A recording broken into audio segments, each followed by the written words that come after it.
Vous êtes intervenu en commission mardi dernier à propos de l'enterrement républicain.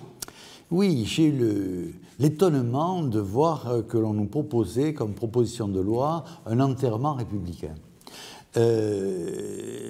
Donc je suis intervenu contre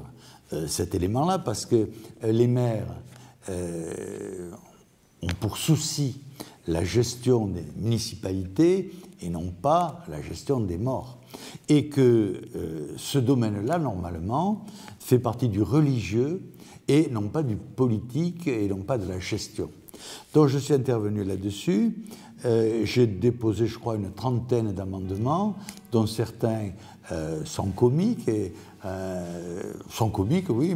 mais pas inintéressants, puisque si on veut se mêler,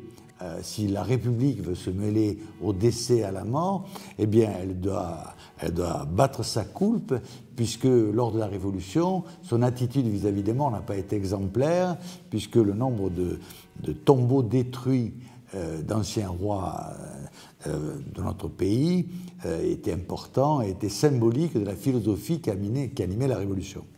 Donc je suis monté au créneau contre ce mariage républicain et j'ai eu l'étonnement de voir que les deux élus républicains du Parti des Républicains présents, eux trouvaient ça très bien, de concert d'ailleurs avec l'ensemble des élus de gauche. Ce qui veut dire que le prêt à penser a envahi l'ensemble de la scène politique, puisque j'ai été le seul, 1 sur 577, à combattre cette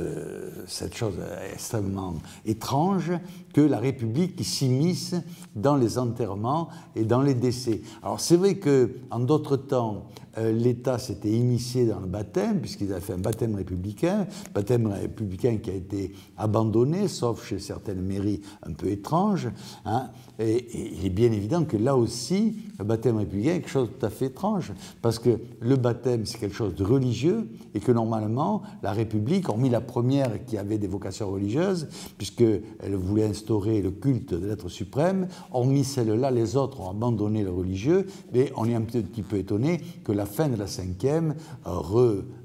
se rehaboute avec ces visions de notre âge et d'un âge regrettable, puisque le nombre de gens guillotinés,